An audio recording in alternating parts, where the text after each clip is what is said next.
coming together now. We got those wheels with somewhat a little bright shine on it. Not aluminum yet, not that chrome look yet. But we definitely coming together. We getting this thing together. It didn't look like this when I got it. You couldn't see no reflection off that. Now we getting it together. By the time I'm done with this truck, this thing gonna be chromed out. I'm just preparing it now. We definitely getting it together.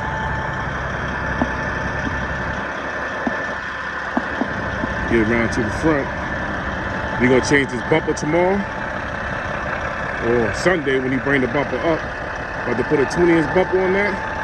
We're gonna put a drop visor with a light set on the top of the truck. And we getting it together. Definitely getting it together. That's enough of that video.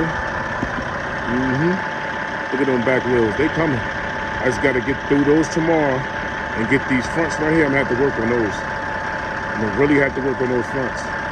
But by tomorrow, hopefully I'm gonna hit the fronts first, and then I work towards the back. But the backs is coming out pretty good. But this truck here looked like this when I got it, so we're gonna definitely get it all together. It's just coming together. All right, we out of here. Getting this truck together.